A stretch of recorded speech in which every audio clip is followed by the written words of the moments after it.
Hey, the next day I wanted to quickly get back to you. Great question. The question that you asked me was, what is one leadership trait missing at our table? And if I had to call out one leadership trait that is missing at this table, it would have to be accountability. And when I say accountability, I don't just mean holding others accountable. I'm talking about holding ourselves accountable to the highest possible standard. See, too often we're quick to point out what someone else is not doing rather than looking at ourselves. And when it comes down to ourselves, we are very blind to our own execution. So the gap that I see constantly is that there's too much damage control instead of accountability. Leaders fix problems instead of confronting them at the root because they wait for it to happen.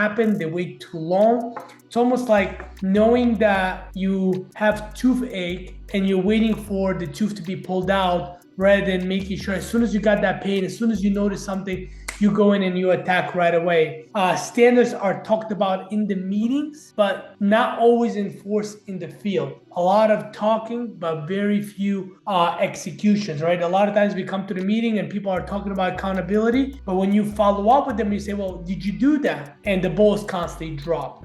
Excuses and exceptions slip through, which teaches the team that standards bend. The standards are not solid, that they could be avoided, that they could be, negotiated. And when you show that to your team, they will always take advantage of that. It's almost like a kid who wants to have dessert before dinner. And if the mother or father allow that to happen once, that door is now open. And because that door is open, they will consistently ask for it. See, when accountability is weak at the top, it is completely invisible at the bottom. So when you look at your people and you say, well, why are my people not doing what they're supposed to be doing? Is because most likely the chances are very high that people at the top are not doing what they're supposed to be doing. So how do we improve it, right? Well, the way to improve it is be able to bring the pressure, and the pressure comes with public scoreboard. Every leader's performance should be visible at the table. If we demand transparency from our agents, the same must be true for us. Visibility kills comfort. You're either going to be seeing constantly what you're doing, or you're going to be seeing what you're not doing. Number two, you have to be able to have,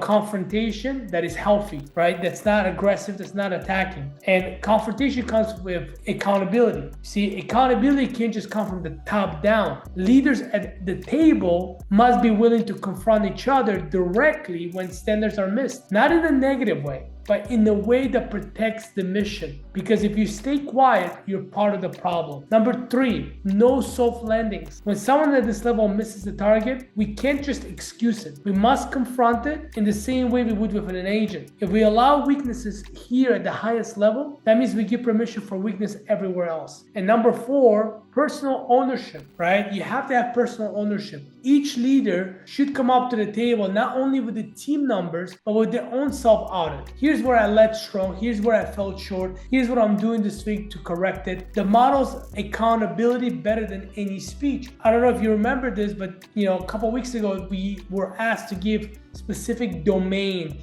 for people to begin recruiting. And we looked at it and say, well, let's take a look at the people that are not at the NLO table. How many interviews did they have? And we noticed that they didn't have a lot of interviews. So we said, yeah, they don't really earn the domain for the interviews. But then I took a step back and I said, well, hold on. Let's take a look at the table. Let's see who actually has consistent interviews at the table since they already have the domain, or since they also want the domain. And we learned that people at the top, leaders themselves, have not done the work that they're asking their agents to do.